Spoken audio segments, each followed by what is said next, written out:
और ऐसा इंसाफ इस जमीन की नजरों ने और आसमान की आंखों ने, इस जमीन की छाती ने और आसमान की आंखों ने एक मंजर और देखा कि उसी मुल्क के शाम के अंदर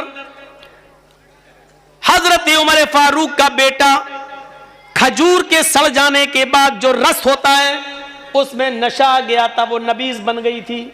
दोनों तरफ से ये अदावत एक दूसरे के खिलाफ भरी जा रही है। एक हिंदू हिंदू कर रहा है तो दूसरी तरफ से मुसलमान मुसलमान की सदाएं लगाई जा रही है। कोई ये बताने के लिए तैयार नहीं है ये देश हिंदू और मुसलमान दोनों का है, ये मुल्क हिंदू और मुसलमान दोनों का है। इसको सबने आजाद कराया है। ये मुल्क सिर्फ हिंदुओं से नहीं चल सकता है, ये मुल्क सिर्फ मुसलमानों से नहीं चल सकता है। अरे हम और आप हिंदू और मुसलमान के दरमियान क्या सच्चा फैसला करेंगे? अगर पंचायत गांव में ही हो जाए तो उधर भी हम कोई ना कोई तरीका ऐसा अपनाते हैं कि हमारी बात हमारे रिश्तेदार के फेवर में चली जाए, हमारे करीब के फेवर में चली जाए। ये हमारे इंसाफ का तकाजा है। अरे अल्लाह तो ये कहता है कि गैर मुस्लिम कोई दूसरे धर्म का मानने वाला जो तुम्हारा दुश्मन है, लेकिन अगर आपसे फैसला करवाया जाए तो उस वक्त अपनी दुश्मनी भूल जाना और जो अदल हो, जो इंसाफ हो, वही फैसला करे। ये वाकया तो मैं ही सुना चुका हूं कई बार, ये वाला जो अब सुनाने जा रहा हूं। हजरत मिस्र के गवर्नर थे अमर इब्ने आस, और अमर इब्ने आस का बेटा घोड़े पर बैठा हुआ था और कहने लगा, है कोई जो घोड़ा मुझसे भी ज्यादा तेज रफ्तार चला सके, मुझसे अच्छा कोई घोड़ा दौड़ा सके? एक छोटा सा 12, 13, 14 साल का एक यहूदी का बच्चा उठता है और कहता है कि हां आओ दौड़ लगाते हैं, देखते हैं कौन अच्छा घोड़ा दौड़ाता है, कौन आगे निकलता है। हजरत अमर इब्ने आस जिनको गवर्नर बनाया था हजरत उमर फारूक ने, उनका बेटा कहता आओ दौड़ लगा लो। दोनों ने घोड़े को दौड़ाया। अमर इब्ने आस का बेटा भी घोड़ा दौड़ाता है, वो यहूदी का 12, 13 साल का बच्चा भी घोड़ा दौड़ाता है। घोड़ा दौड़ाने में यहूदी का बच्चा माहिर निकलता है, एक्सपर्ट निकलता है, और वो किसी भी तरीके से अमर इब्ने आस के बच्चे को पछाड़ देता है और आगे निकल जाता है यहूदी का बच्चा, और आकर कहता है कि लो मैं जीत गया, मैंने अच्छा घोड़ा दौड़ाया। अमर इब्ने आस का बेटा आगे बढ़ता है और आगे बढ़ते ही उसके चेहरे पर एक थप्पड़ मार देता है। एक थप्पड़ किसको? यहूदी बच्चे को। कौन मारता है? गवर्नर का बेटा, अमर इब्ने आस का बेटा। ये छोटा बच्चा 12, 13 साल का कहता है आपने मुझे नाहक मारा है, अगर आप मुझे बदला नहीं देंगे, इंतकाम नहीं देंगे, किसास नहीं देंगे, तो फिर मैं आपकी शिकायत गवर्नर की अदालत में करेंगे। अमर इब्ने आस के पास मैं इसकी शिकायत में तो आपकी शिकायत ले जाऊंगा। अमर इब्ने आस का बेटा मुस्कुराते हुए कहता है जा चल, मेरा कोई कुछ नहीं कर सकता। बिल्कुल वही अंदाज लग रहा है ना जैसे लखीमपुर खीरी में मंत्री का बेटा गाड़ी चढ़ा रहा है और पुलिस पकड़ के ले जा रही है, तो मंत्री का इस्तीफा ही नहीं लिया जा रहा है, ना दिया जा रहा है। मंत्री के बेटे का कुछ हो ही नहीं सकता है भैया, बाप गिरहा राज्य है। और देख लीजिए आजम खां 2 साल से जेल में पड़े हुए हैं। 8 किसानों की बॉडी पर गाड़ियां चलाने वाला 3 महीने में 4 महीने में जेल से बाहर निकल आता है। और ये सारे काम उस धर्म के लोग कर रहे हैं जो राम को सबसे ज्यादा मानते हैं और कहते हैं हम राम राज लाएंगे। जरा मुझे हिंदी में समझाओ कि यही राम राज था? अगर ये राम राज था तो अगर राम ने किया हो कि एक आदमी को 2 साल से सजा ना दो और 8 किसानों के हत्यारे को 4 महीने में बेल मिल जाए, तो ऐसे धर्म को अगर राम राज से जोड़ोगे और राम से जोड़ोगे तो कौन इस धर्म की तरफ आएगा? सब भागेंगे। दूर हो जाएंगे। मुसलमानों से भी तो बहुत से लोग दूर हो रहे हैं। हमारा मजहब सबसे अच्छा, मैंने मौजमपुर में भी सुनाया, मैंने महलदार पाड़ा में भी सुनाया। आज हमारी हालत ये, लोग हमसे दूर भाग रहे हैं, बिल्कुल उस तरह। कौन जिम्मेदार है? जैसे एक आदमी डॉक्टर के पास गया, कहता मेरे दाढ़ में दर्द होता है, देख लो। डॉक्टर ने कहा लाओ, अरे ये तो सड़ गया तुम्हारा दांत, अंदर से सड़ गया, इसको तो निकाला जाएगा। उसने कहा कि फीस कितनी लोगे? उसने कहा 200 रुपए। ज्यादा है। अरे 5 दिन की दवा भी तो देंगे तुमको, मरहम दवा लगाने की और कुल्ला करने की, गरारा करने की, सब दवा देंगे, 200 रुपए लगेंगे। उसने कहा ठीक है कर दो, चलो। बैठा, जंबूर लिया, पिलास उसके दांत को उखाड़ने लगा। अब वो चिल्लाया, मर गया। डॉक्टर ने उखाड़ ही दिया, दवा लगाई, 5 दिन की दवा दी, पर्दा हटा के देखा, उससे कहे 600 रुपए दो। कहा 600? 200 में बात हुई थी। कहा बात तो 200 में हुई थी, लेकिन तू इतनी तेज चिल्लाया कि मेरे 2 मरीज जो बाहर बैठे थे वो भाग गए। उन दोनों की फीस भी हम तुझसे लेंगे, तेरी वजह से भाग। उन दोनों की फीस भी तू देगा हमको। यही हाल आज हमारा है। हमें होना ऐसा चाहिए कि लोग हमें देखकर इस्लाम ले आए, लेकिन हम हैं ऐसे कि हमें देखकर जो थोड़ा बहुत आना भी चाहता वो भी भाग जाता। ये मुसलमान है, उससे तो अच्छे हम ही हैं, ठीक है भक्त। तो जो भाग रहे हैं उनका गुनाह भी तुम्हारे सर पे लादा जाएगा, हमारे सर पे लादा जाएगा। ये कंडीशन है आज हमारी। अदल और इंसाफ नाम की कोई चीज अब अपनों में बाकी नहीं रही। एक लड़का एक लड़की दोनों मोबाइल पे लगे, बातें कर रहे हैं, प्यार हुआ, लेके भाग गया लड़का। 8-10 दिन गायब रहा। लड़की का बाप रो क्या, पंचायत बैठी लड़की का। अब लड़की का बाप चीख चीख के कह रहा मेरी लड़की कब का मुंह दिखाने के लायक नहीं रही। अब पंचायत वहां फैसला क्या करती है? अच्छा आ गया लड़का, लड़के हाँ, क्यों लेके गया? चल अब इससे शादी कर। अब वो शादी करने के लिए तैयार नहीं, ना हम शादी नहीं करेंगे। तो शादी नहीं करेगा तो 5 लाख रुपया लड़के वाला लड़की के बाप को दे। क्या फैसला है गांव के सरदारों,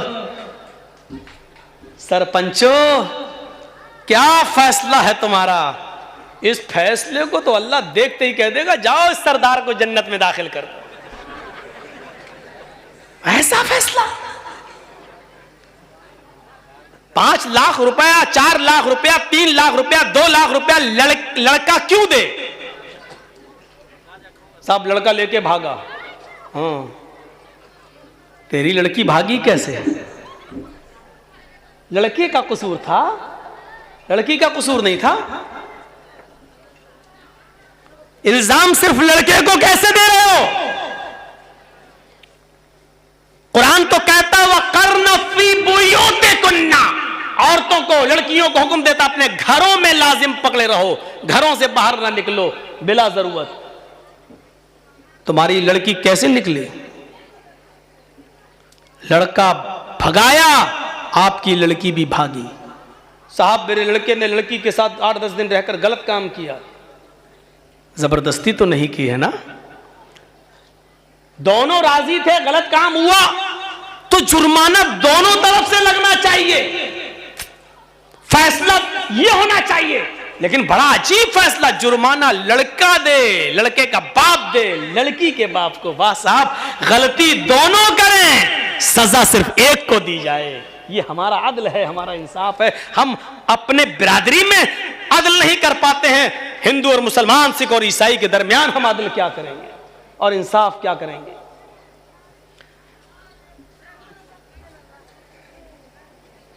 लवन फातिमा बिन्त मोहम्मद सरकत लकता यदा।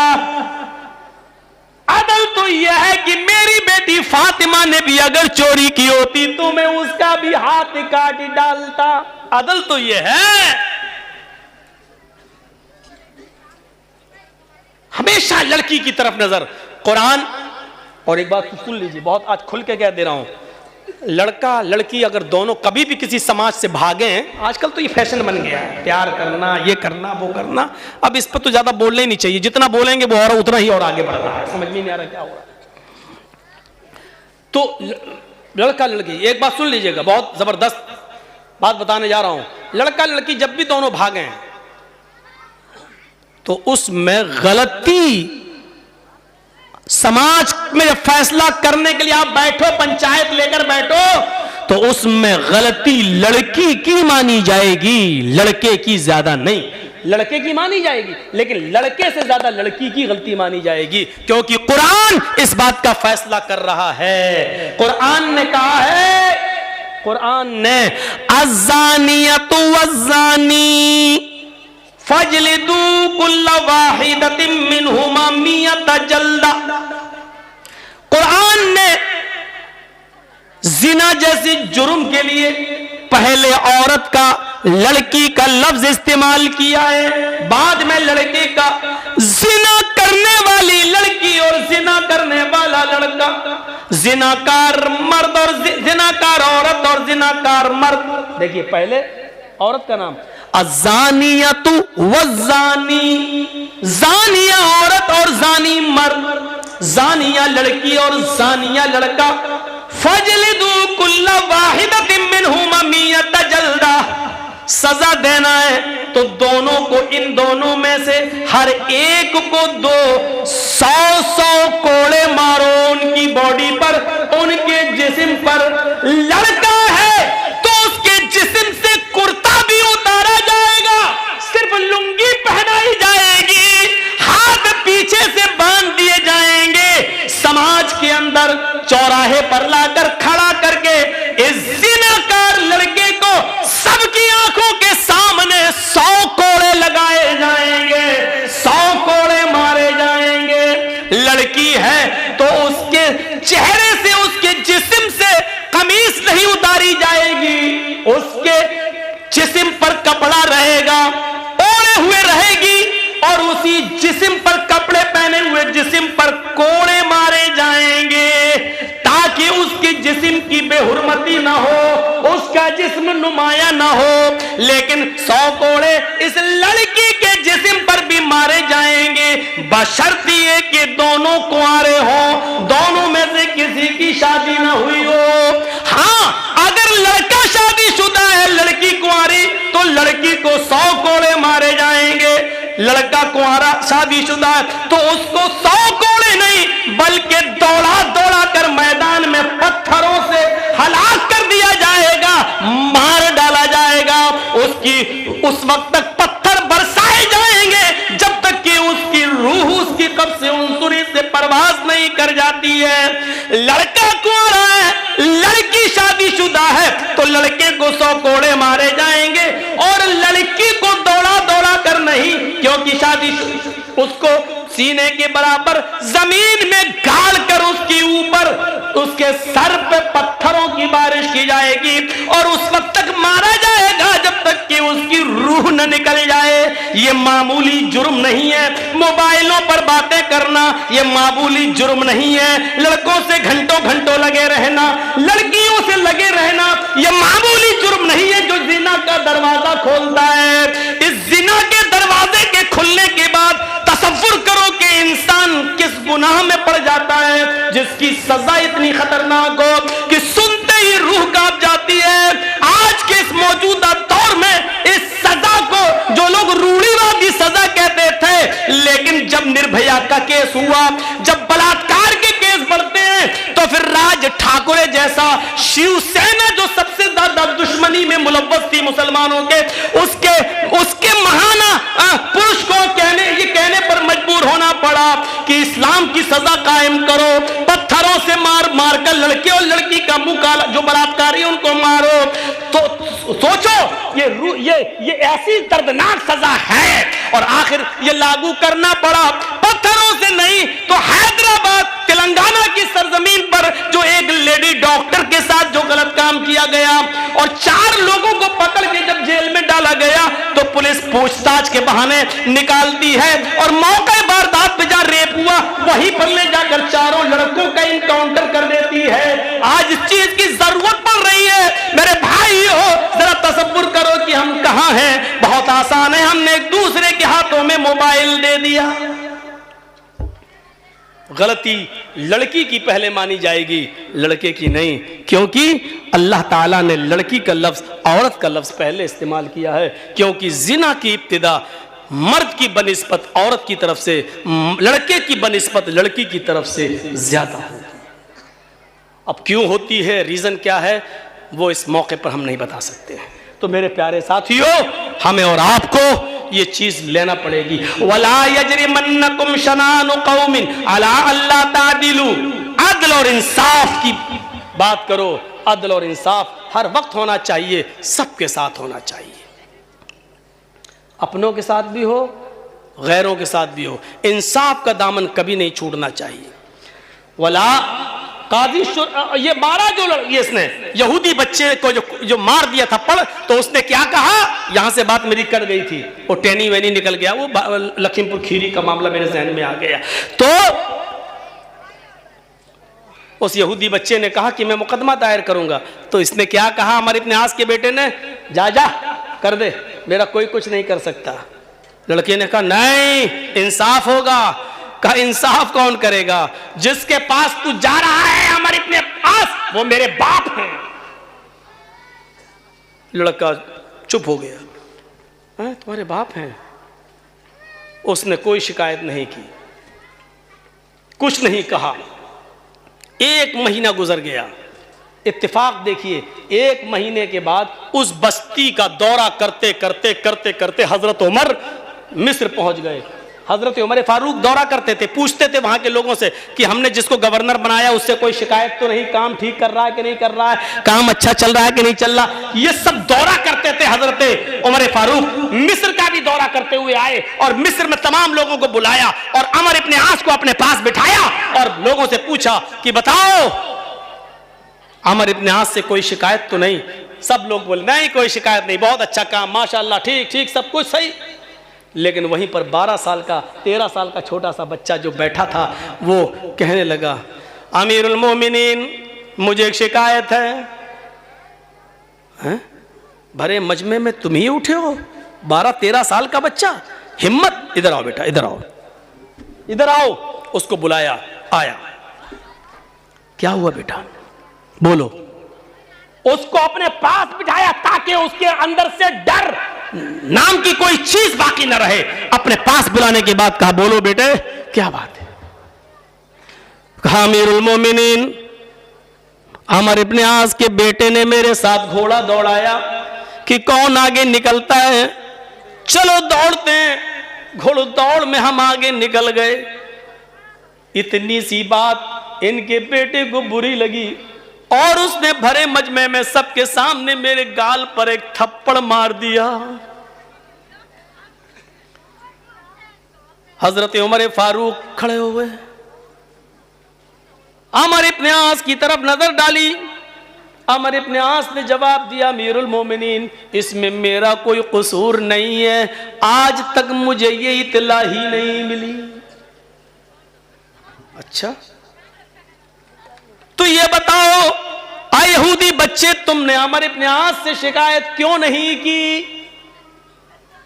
उस बच्चे की जबान से ये जुमला निकला, अमीरुल मोमिनीन, मैं इनके पास आना चाह रहा था, इनका बेटा बोल दिया जा, मेरा कोई कुछ नहीं कर सकता, मैं अमर इब्न आस का बेटा हूं, जिसके पास तू शिकायत लेके जा रहा है वो मेरा बाप है। अमर इब्न आस का मैं बेटा हूं, इस शहर के गवर्नर का मैं बेटा हूं। जब बेटा सुना तो फिर मैंने कुछ नहीं कहा, मैं खामोश हो गया। आज आपने भरोसा दिलाया तो मैं खड़ा हो गया और आपको कहने लग के आपको बोल दिया। अमर इब्न आस की तरफ देखा, अमर इब्न आस ने फौरन अपने बेटे को तलब कर लिया। बेटा आया, यहूदी बच्चे के सामने उसने सर झुकाया, पूछा क्या ये बच्चा सही कह रहा है? उस अमर इब्न आस के बेटे ने फौरन सर हिलाकर गवाही दी कि हाँ, मैंने इसको थप्पड़ मार दिया। जुर्म क्या था? कुछ नहीं, मुझे गुस्सा आया और मैंने मार दिया, क्योंकि मेरा इतना अच्छा घोड़ा होते हुए पीछे रह गया और इसका इतना बेकार घोड़ा होते हुए भी मुझसे आगे निकल गया। मेरी इंसल्ट मैंने महसूस की और मैंने इसको थप्पड़ मार दिया। कहा इधर आओ। अब ये मुकदमा मेरी अदालत में आ गया है, इसलिए आया अमर इब्न आस के बेटे, तुम यहां खड़े हो, अब तुम्हें थप्पड़ जल्लाद मारेगा। अगर मामला बराबर करना था तो उसी वक्त तू अपना गाल पेश करता और ये बच्चा उतनी जोर से तेरे थप्पड़ मार देता, मामला वहां रफा दफा हो सकता था। लेकिन जब अदालत में हमारी चौखट पे मुकदमा आ गया तो अब ये थप्पड़ जल्लाद तेरे चेहरे पे मारेगा। चल खड़ा हो। आए जल्लाद, थप्पड़ मारो इसके बेटे को सबके सामने। जल्लाद ने थप्पड़ उसके बेटे को बड़ी जोर से मारा।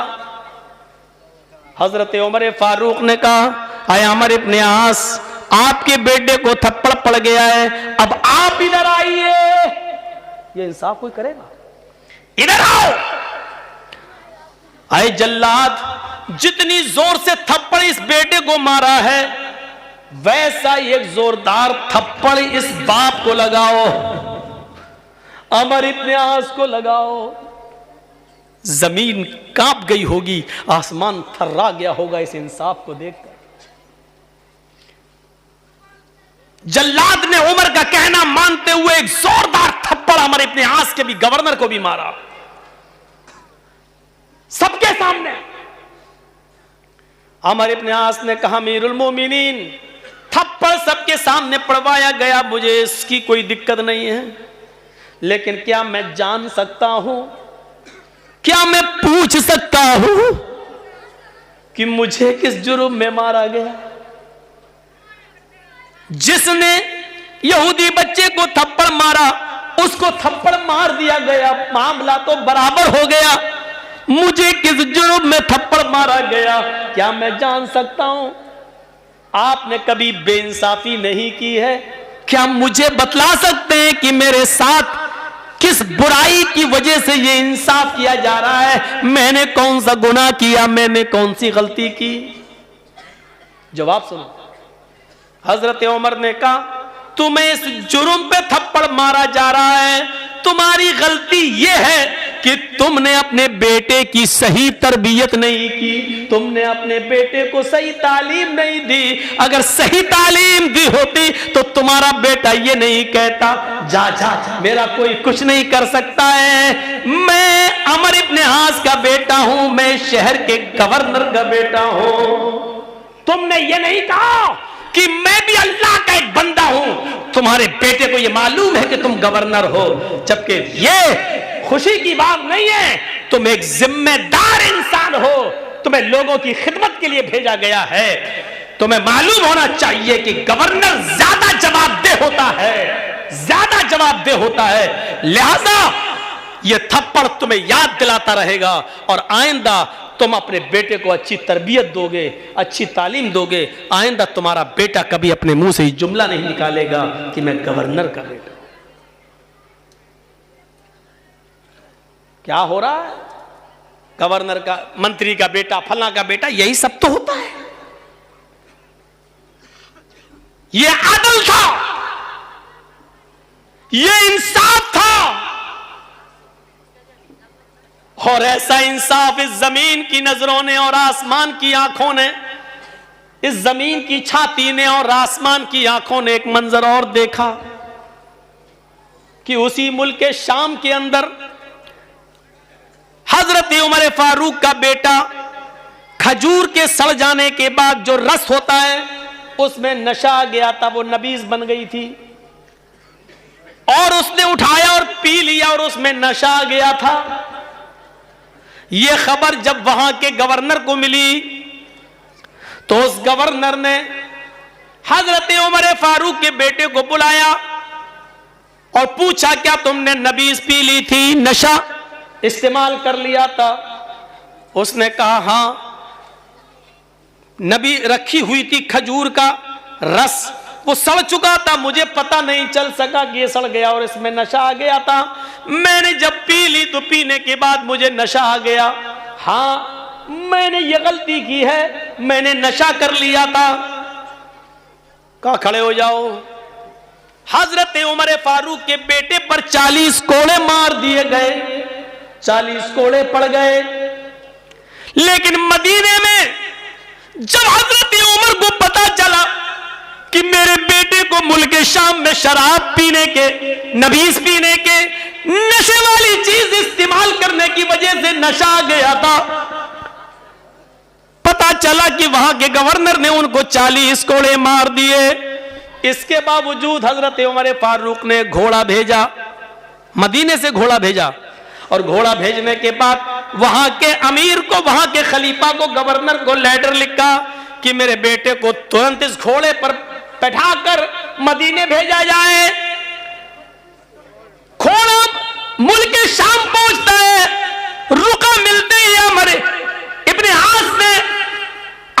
आस ने उनके बेटे को उस घोड़े पर बिठा कर रवाना कर दिया। जैसे ही बेटा रवाना होता है और मदीने आता है, हजरत उमर फारूक अपने बेटे को घर में नहीं घुसने देते हैं। कहते हैं बेटे पहले इधर आओ। कहां जा रहे हो? कहा अम्मी से मिल लूं, बहुत दिनों बाद आ रहा हूं, अम्मी से मुलाकात कर लूं, मां से मिल लूं। जवाब दिया बेटे अभी मां से मत मिलो, अभी इधर आओ। सुना है कि तुमने मुल्क शाम के अंदर खजूर का सड़ा हुआ रस जो नशावर हो चुका था तुमने पी लिया था और उसमें नशा आ गया था। अरे शराब पीने वालों, स्मोक पीने वालों, गांजा इस्तेमाल करने वालों, हीरोइन इस्तेमाल करने वालों, स्मोक इस्तेमाल करने वालों, ये चीजें तो शराब से बहुत बड़ी हैं। शराब जैसी चीज और 40 कोड़े खाने के बावजूद हजरत उमर फारूक ने अपने बेटे को मदीने बुलाया, और जब ये पूछा तो बेटे ने कहा अरे अब्बू ये सब चीजें अनजाने में हो गई, धोखे में हो गई, मुझे पता नहीं चल सका, लेकिन मुझे 40 कोड़े मार दिए गए हैं, मैंने सजा भुगत ली है। हजरत उमर ने कहा नहीं मेरे बेटे, सजा तुम्हें आज मिलेगी। मैंने 4 जल्लादों को खड़ा किया है, एक जल्लाद 10 कोड़े मारेगा, उसके बाद हट जाएगा, क्योंकि अब उसके हाथ में मारने की ताकत कुछ कम हो जाएगी। दूसरा जल्लाद 10 कोड़े मारेगा, तीसरा मारेगा, चौथा फिर 10 कोड़े मारेगा, आज तुम्हें 40 कोड़े लगाए जाएंगे। बेटे ने कहा अब्बू जान ये तो जुल्म है। कहा नहीं मेरे बेटे यही इंसाफ है, यही अदल है। खड़ा कर दिया गया और उस बेटे के जिस्म पर बाप ने, हजरत उमर ने अपनी आंखों के सामने कोड़े पड़वाए हैं, अपनी आंखों के सामने उस बच्चे पर कोड़े पड़ रहे हैं। बाप के आंखों में आंसू है लेकिन जमीन पर नहीं गिरने देता है। अदल का तकाजा यही है, जब 40 कोड़े बेटे को मिल गए, बेटे ने खा लिए, माँ ये सदमा बर्दाश्त नहीं कर पा रही है।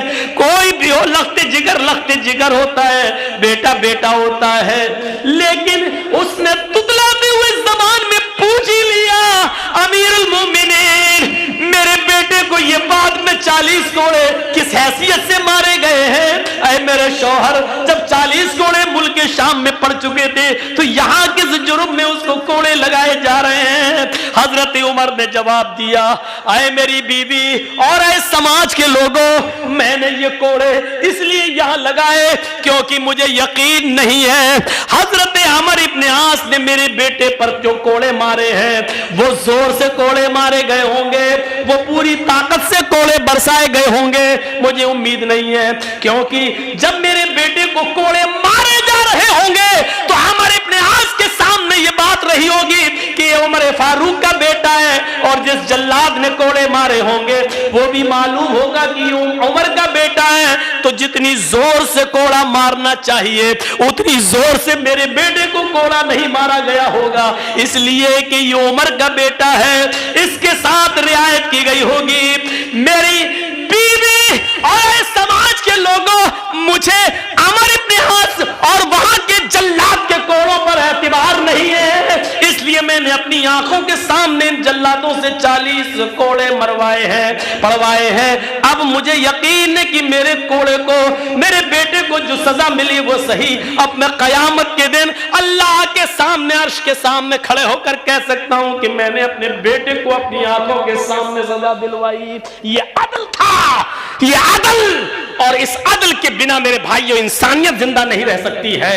इंसानियत का एहतराम तभी होगा जब अदल हमारे अंदर पाया जाएगा। चाहे वो हिंदू हो, मुसलमान हो, सिख हो, ईसाई हो, आपका अपने घर में आपके औलाद हो, आपकी बेटे और बेटियां हो, आपके रिलेटिव्स, रिश्तेदार हो, जब तक अदल नहीं होगा इंसानियत जिंदा नहीं रहेगी।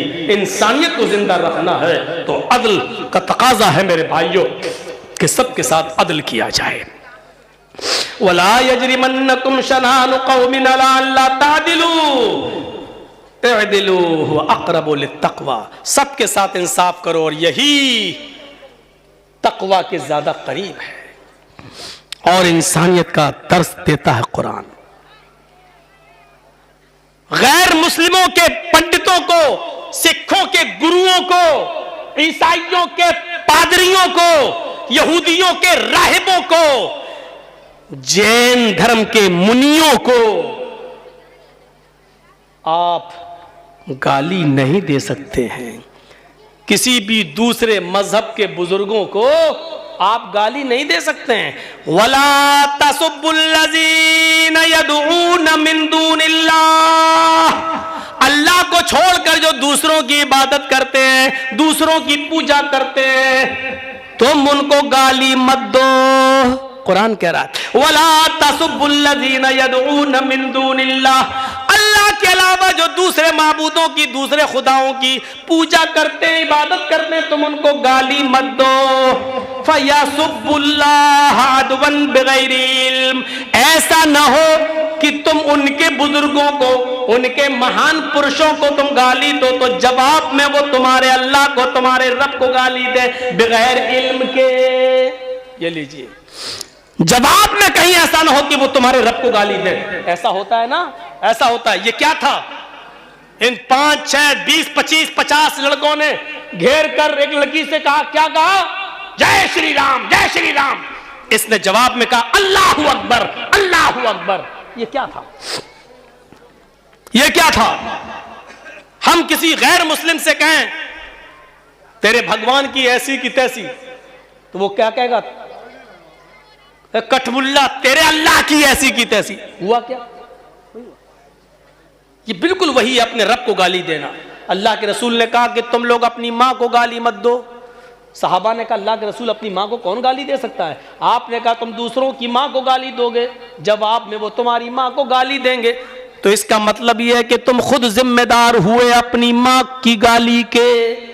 तुमने अपनी मां को खुद गाली दी, न तुम उनकी मां को गाली देते, न वो जवाब में तुम्हारी मां को गाली देते।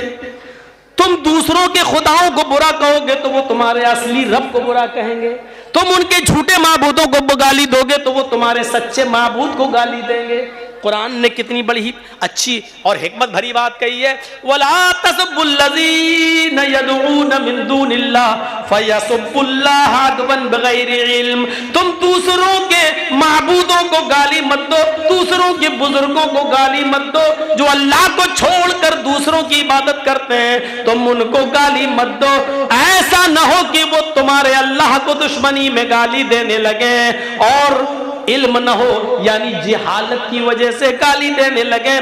तारीख में बताती है मेरे प्यारे साथियों, कभी अल्लाह के रसूल ने और सहाबा ने कभी दूसरों के बुजुर्गों को गाली नहीं दी, न बुरा भला कहा है। सिर्फ इतना कहा है लोगों इन तमाम माबूदाने बातिला से बचकर एक अल्लाह की इबादत करने वाले बन जाओ। न कभी हमारे नबी ने, न हमारे रसूल ने, न हमारे सहाबा ने कभी किसी की दूसरों की मजहबी इबादतों पर कब्जे किए हैं, कभी नहीं। आपको मालूम होगा और ये आपने सुना भी होगा, जब हजरत उमर यरूशलेम की बैतुल मक़दिस की तरफ जा रहे हैं, बैतुल मुक़द्दस की तरफ जा रहे हैं, जीत गए हैं, बैतुल मुक़द्दस आजाद हो गया है, अब वहां जा रहे हैं नमाज, 2 रकात नमाज पढ़ाने के लिए रास्ते में यरूशलेम पड़ता है। सहाबा आपके साथ हैं। यरूशलेम पहुंचते ही अजान की आवाज आने लगती है, अल्लाहु अकबर, अल्लाहु अकबर। पता चलता है कि इस पूरे इलाके में कोई मस्जिद नहीं है, कोई मस्जिद नहीं है। सहाबा किराम ने सोचा चलिए आजान का वक्त है, नमाज का टाइम हो गया है। इसी सरजमीन पर यहीं बियाबान जंगल में एक जगह अपने अपने कपड़े बिछा लेते हैं, चादरें बिछा लेते हैं और इसी जगह पर हम नमाज पढ़ लेते हैं। जैसे ही वो लोग वुजू बनाने के लिए तैयार होते हैं, क्या देखते हैं कि बस्ती से कुछ ईसाई आ रहे हैं। आते ही कहने लगे अमीरुल मोमिनीन कौन है? जवाब दिया हजरत उमर ने, जी बोलिए, मैं ही उमर हूं और लोगों का खादिम मैं ही हूं। फरमाया आप लोग यहाँ नमाज पढ़ रहे हैं कि जी नमाज का वक्त हो गया, हम नमाज पढ़ना चाहते हैं। उन ईसाइयों ने कहा आप इस खुले मैदान में यहां नमाज क्यों पढ़ेंगे? ये हमारा गिरजा मौजूद है, ये हमारा गिरजा मौजूद है, आप हमारे गिरजा में आ जाइए और नमाज पढ़ लीजिए। मैंने सुना है कोई मूर्ति होती है तो आपके गिरजा में नमाज नहीं होगी। हजरत उमर ने कहा हाँ ये सही है। फरमाया हमारे गिरजा में ईसा मसीह की मूर्ति है, लेकिन हमने उसको उठा दिया है, हमने उसको अलग कर दिया है। आप नमाज पढ़ के चले जाएंगे तब हम लगा लेंगे। अमीरुल मोमिनीन आप गुजर रहे हैं, हमने ईसा मसीह की का स्टेच्यू, उनका मुजस्समा मैंने हटाकर अलग कर दिया है और मैंने पूरे गिरजा को धुल दिया है, पानी मार दिया है, ताकि आपको ये न लगे कि यहाँ गैर मुस्लिमों की पूजा हम लोग पूजा किए हैं, ईसा मसीह के सामने झुके हैं तो ये मंदिर या गिरजा नापाक है। हमने उसको धुल दिया है। हजरत उमर ने कहा फिर हमें उसमें नमाज पढ़ने में कोई हर्ज नहीं। खाने काबा में भी तो 360 बुत रखे हुए थे, हम तो उसमें भी नमाजें पढ़ा करते थे। हमें तो अल्लाह की इबादत करना है। अगर तुमने ईसा मसीह का स्टेच्यू हटा दिया है और गिरजा को धो दिया है तो हमें उसमें नमाज पढ़ने में कोई एतराज, कोई ऑब्जेक्शन नहीं है। लोगो चलो हम इनके गिरजा में नमाज पढ़ लेते हैं। चादरें बिछ गई, चटाइयां बिछ गई, वुजू बना के सारे सहाबा गिरजा में घुस गए। आगे हजरत उमर फारूक है, इकामत कही जाने लगी, अल्लाहु अकबर अशहदु अल्ला इलाहा इल्लल्लाह, इकामत कही जाने लगी। हजरत उमर फारूक इकामत होने के फौरन बाद अभी अल्लाहु अकबर कहकर नमाज नहीं पढ़ाते हैं, शुरू नहीं करते हैं। अचानक वो अपना मुसल्ला, अपनी जाय नमाज उठा लेते हैं, लोगों से कहते हैं कि तुम भी अपनी अपनी चटाइयां उठा लो, हम इस गिरजा में नमाज नहीं पढ़ेंगे। बाहर निकल गए और फिर उसी मैदान में चटाइयां बिछाई, उसी मैदान में चादरें बिछाई और उसी मैदान में हजरत उमर ने नमाज पढ़ाई। जब नमाज खत्म हो गई तो वो ईसाइयों का पादरी रोते हुए आया, अमीरुल मोमिनीन क्या हो गया है? हमने तो आपको इजाजत दे दी थी, क्या हमारा गिरजा इतना बेकार है जो आपकी नमाज के लायक नहीं है? क्या यही भाईचारा है? क्या यही एक दूसरे में भाईचारा कायम करना चाहा आपने? अमीरुल मोमिनीन अगर आज आप हमारे गिरजा में नमाज पढ़ लेते तो हमें बड़ी खुशी होती। हजरत उमर ने उस ईसाई के, उस पादरी के आंखों के आंसुओं को पोंछा, उसको अपने सीने से लगाया और कहा नहीं, मैंने किसी दुश्मनी में नमाज नहीं पढ़ी। ये मत सोचना कि मैंने किसी दुश्मनी की वजह से नमाज पढ़ी या मजहबी अदावत की वजह से नमाज नहीं पढ़ी, ये मत सोचना। आए मेरे ईसाई भाई, मैं तो उसमें नमाज पढ़ाने के लिए चला ही गया था, अल्लाहु अकबर कहकर नियत बांधने ही वाला था, लेकिन मेरे जहन में ये ख्याल आ गया, आए उमर, आज अगर तूने इस गिरजा में नमाज पढ़ ली, आज अगर तूने इस गिरजा में नमाज अदा कर ली तो ऐसा ना हो 100 साल, 200 साल, 400 साल, 500 साल के बाद आने वाली नस्ल ये तसव्वुर न करने लगे कि ये पहले मस्जिद थी, इसमें उमर ने नमाज पढ़ी थी, उमर के साथियों ने नमाज पढ़ी थी। कहीं बाद में आने वाली नस्ल इस गिरजा को मस्जिद समझकर कहीं गिरजा को तोड़ न दे, कहीं गिरजा को गिरा न दे, कहीं तुम्हारे गिरजा को तोड़कर उसको मस्जिद न बना ले। इस डर से मैं निकल गया ताकि किसी किसी को ये एहसास ना हो कि इसमें नमाज पढ़ी गई। अगर किसी को 100 साल 200 साल के बाद, मेरे इंतकाल के बाद, ये कहने का मौका मिल सकता है कि इसमें तो उमर और सहाबा ने नमाज पढ़ी है, तो पहले मस्जिद थी, तुम्हारा गिरजा तोड़कर यहां मस्जिद बनाने का एक बहाना उनको मिल सकता है। इसलिए हम इस गिरजा में नमाज नहीं पढ़े ताकि बाद में आने वाली कोई नस्ल इस गिरजा को तोड़कर मस्जिद बनाने का दावा या मस्जिद होने का दावा न कर दे। इस तरह से दूसरों की इबादत गाहों की हिफाजत होती थी मेरे भाइयों। आज तसव्वुर किया जा सकता है? आज तसव्वुर नहीं किया जा सकता है।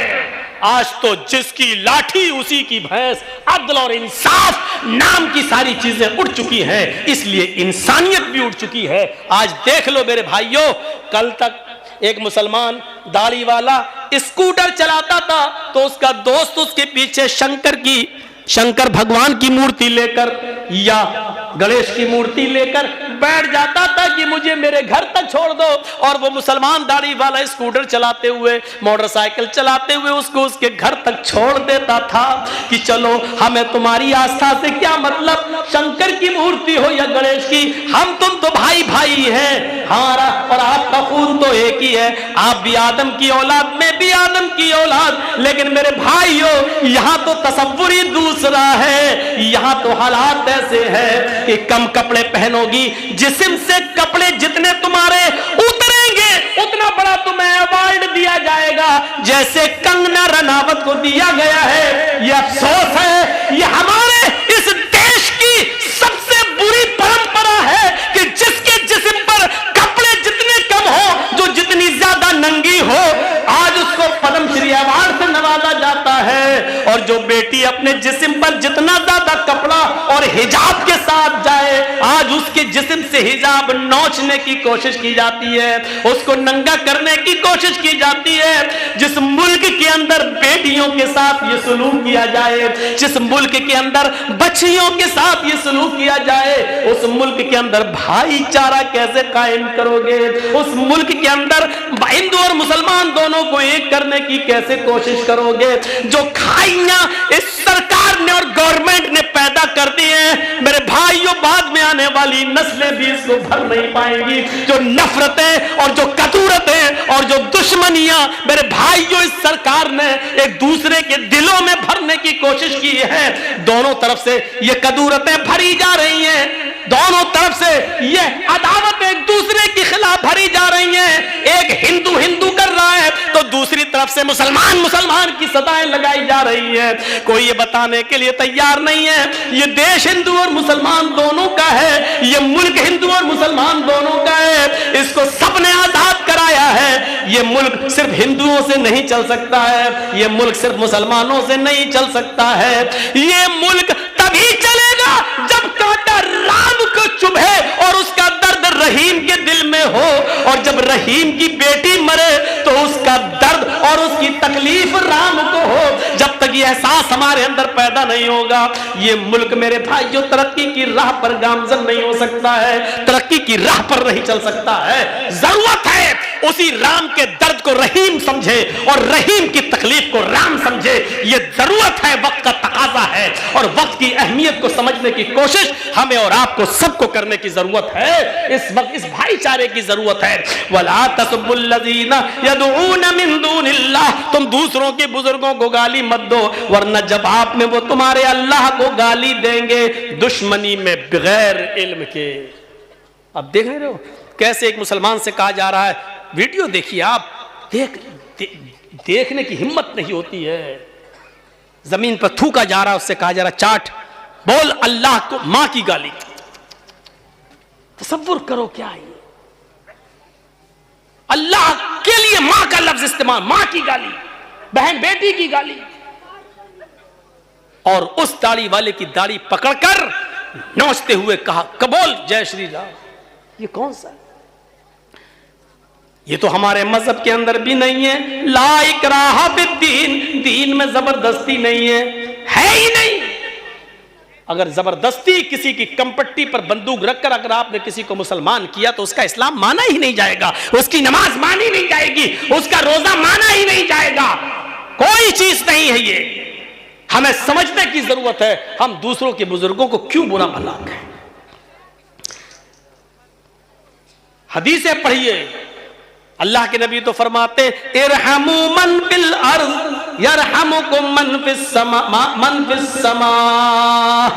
तुम जमीन वालों पर रहम करो, ये नहीं कहा जा रहा है मुसलमानों पर रहम करो, आए मुसलमानों आपस में एक दूसरे पर रहम करो, ये नहीं कहा जा रहा है। क्या कहा जा रहा है? इरहमू मन फिल अर्ज़, मुसलमानों तुम जमीन वालों पर रहम करो। जमीन में जो भी हो, हिंदू मुसलमान सिख ईसाई जानवर चरिंद परिंद सब, तुम जमीन वालों पर रहम करो। यरहमुकुम मन फिस समा, आसमानों वाला तुम्हारे ऊपर रहम करेगा।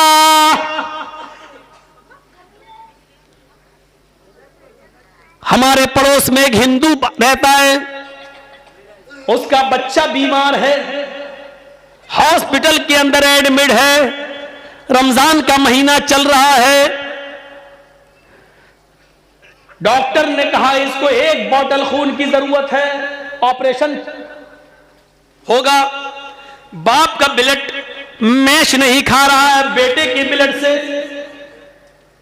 हमारे उस हिंदू पड़ोसी को मालूम है कि मौलाना जर्जीज का ब्लड ग्रुप वही है जो मेरे बच्चे का है। फोन आता है, एक मिसाल दे रहा हूं, वो हिंदू पड़ोसी फोन करता है, जर्जीज साहब आपका ब्लड ग्रुप क्या है? जर्जीज साहब जवाब देते हैं A+। अरे मेरे बेटे को A+ ब्लड की जरूरत है, अगर आधे घंटे में आप हॉस्पिटल नहीं पहुंचे तो मेरा बेटा मर जाएगा। जर्जीज साहब जा रहे हैं, गाड़ी उठाई, बाइक उठाई, 4 व्हीलर पकड़ी, भागे, हॉस्पिटल पहुंचते हैं। डॉक्टर ने ब्लड का नमूना लिया, A+ पाया गया है, पॉजिटिव पाया जा रहा है।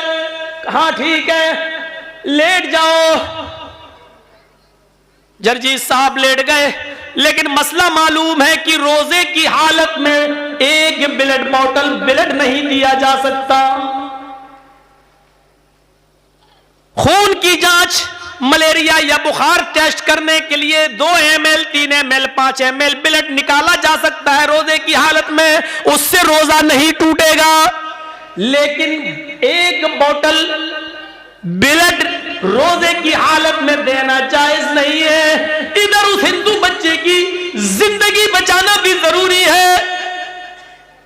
शरीयत ये कहती है, यहां हमारा मजहब ये कहता है, जर्जीज साहब उस हिंदू बच्चे की जान बचा लो, यही इंसानियत है। इसके लिए अगर तुम्हें रमजान के महीने का फर्ज रोजा तोड़ना पड़ रहा है तो तोड़ दो, रोजा खत्म कर दो। ये रोजा बाद में भी पूरा किया जा सकता है, लेकिन अगर वो हिंदू बच्चा मर गया तो फिर दोबारा जिंदा नहीं किया जा सकता है। ये इंसानियत हमें इस्लाम ने सिखलाई है कि हमें उस हिंदू बच्चे के लिए, उसकी जान बचाने के लिए अपना रोजा तोड़ना पड़ेगा। लेकिन 1 बोतल ब्लड देकर अगर हमारी जिंदगी खतरे में नहीं है तो हम उसको 1 बोतल खून देंगे और उसकी जिंदगी को बचाना हमारे लिए फर्ज हो जाएगा, जरूरी हो जाएगा।